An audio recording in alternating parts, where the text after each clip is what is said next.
Hi everyone, I'm back with another video. Just trying to keep busy whilst the kids are doing their schoolwork, doing my own work, learning something new. So I'm in the kitchen and I have some rhubarb, some apples, strawberries, raspberries and blueberries. I'm going to look to make some kind of crumble.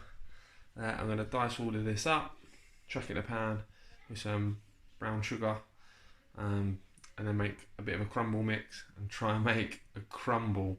Apple crumble is one of my favourites, but one of my neighbours on one of my bike rides, one of the local neighbours had loads of rhubarb out, just left out for you to collect. I did offer them money, but they wouldn't accept it. They said that it was growing too much in their allotment and it was going to all go to waste. So thanks to them, I got a bit of rhubarb.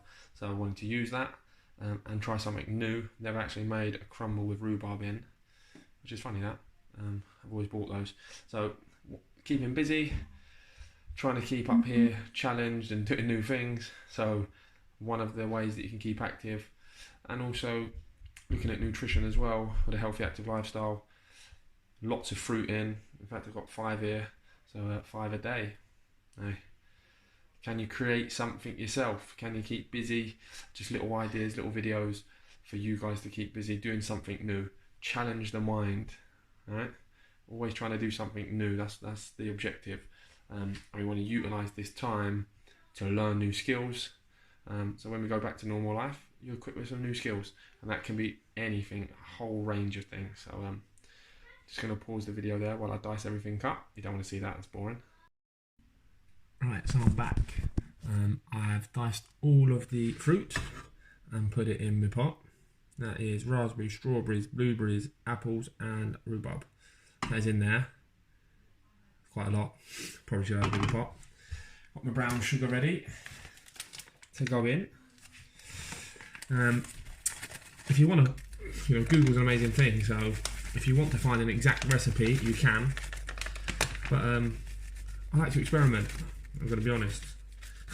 Half the time it comes out a calamity, but that's part of the fun. So let me just get some more of the sugar out. Here we go. I feel like that's just going to go everywhere. Should have been a bit more prepared.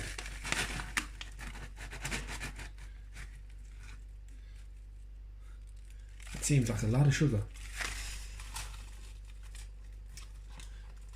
So I'm going to get this on.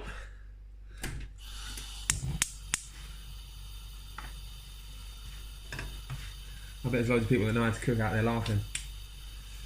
But that's fine. Here to learn new skills. And I'm not afraid to show it. So I'm going to try and mix all this in. And then onto the crumble mix. So, benefits of getting your pudding with 5 a day in. So remember, while you're at home, can you be learning new skills? That's the aim of the game. Whether that's researching, whether that's practicing, whether that's both. But one thing I've found that I've enjoyed doing actually is setting myself some targets. Right, next I want to go do X, Y and Z. And then I do them. That might be over the next couple of days, or that could be just for the day or for the week, etc. Otherwise I tend to just wake up and feel like, what am I going to do? And then I get a bit ratty, and then I just feel a bit lost, which I'm sure many people can relate to. So I find that, not that I'm very organised normally, I just know what I've got to do and I go and do it.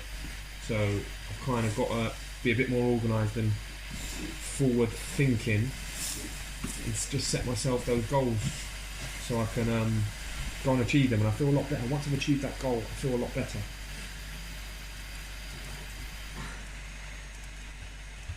So yeah, doesn't matter what you're actually going to cook, okay, but can you find a new recipe that you're going to go and practice? Now that could be as simple as beans on toast if you've never done anything before. Could be you want to give your parents a breather and cook a spag roll for the family. But the objective is find something new that you've never done before and go and do it in the kitchen. That could be washing up. So I'm going to leave this to kind of, I don't know if stew's the right word, my cooking terminology, and then do the crumble mix. I nearly forgot. Add some cinnamon, that's what I'm going to do, and I've always wanted to do this. Here's some I prepared earlier. Always wanted to do that as well. Have a bit of fun while you're at home, bored out your brain. Get some of that cinnamon in that. I'm back in a sec.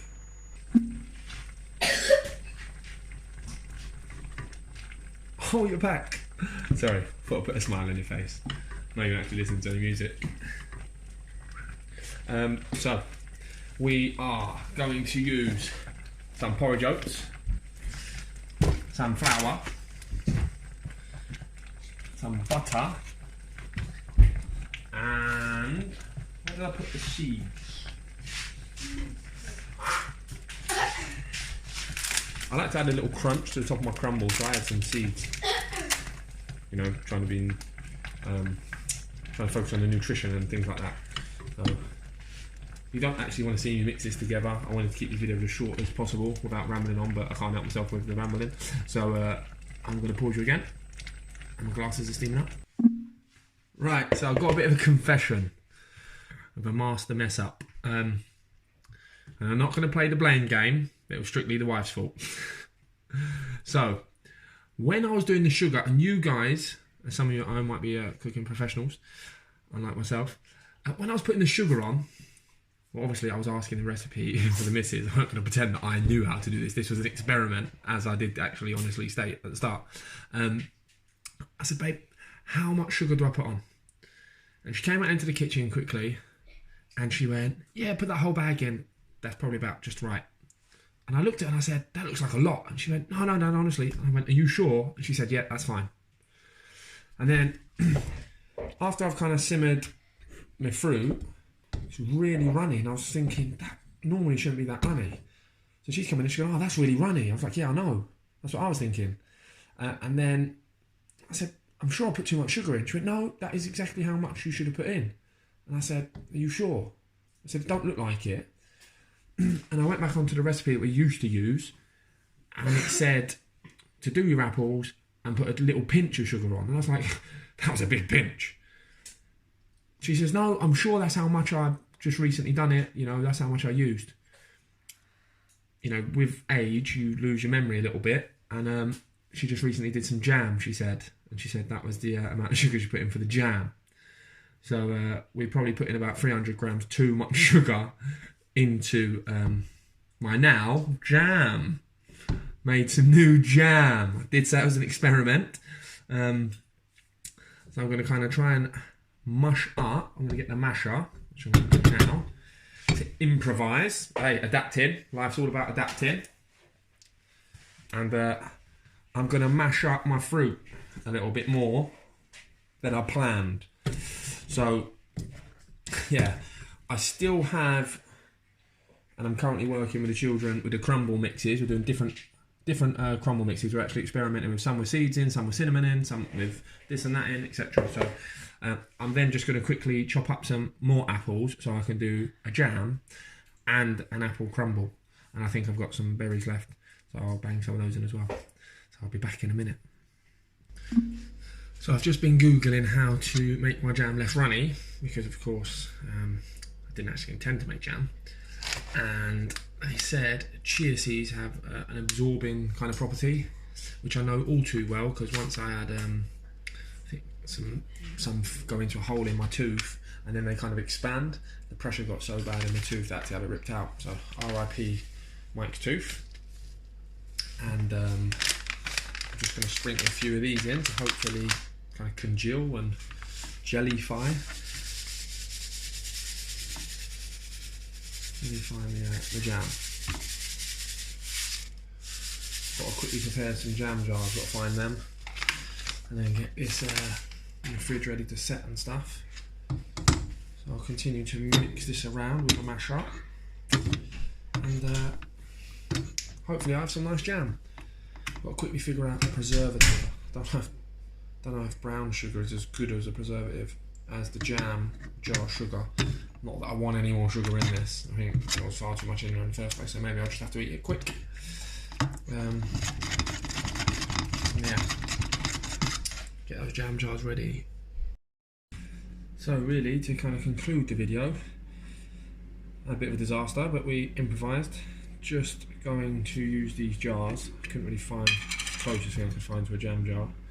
It's a bit big. And a old coconut jar that I had, coconut oil. Just going to kind of sterilise them with a kettle water.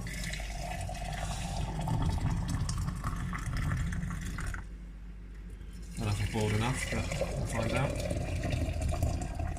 Give that a good mix around. And then I've got a few more apples, luckily enough, and some rhubarb, so I will continue. I'll do that now with the kids. I've already got the crumble mix done, so I'll just chop a few apples and rhubarb up and make an apple rhubarb crumble and the jam. So 2 for the price of 1. Learned some new skills. So I will keep you posted with how nice the jam is. I said I'd keep you posted, and the jam was lovely. Look, virtually gone. Still got the other jar in there, but me and the children have been having a cup of tea and some toast in the mornings. Lots of toast actually, and lots of jam. It's been really nice. So turned out well after all, and I'm happy it did. So keep active, keep trying something new, and you can learn a new skill. I've now learnt jam. Fair enough, I did try crumble, but you know, I've learned how to do a nice jam. And keep active overall, new skills, and keeping active. See you in the next video.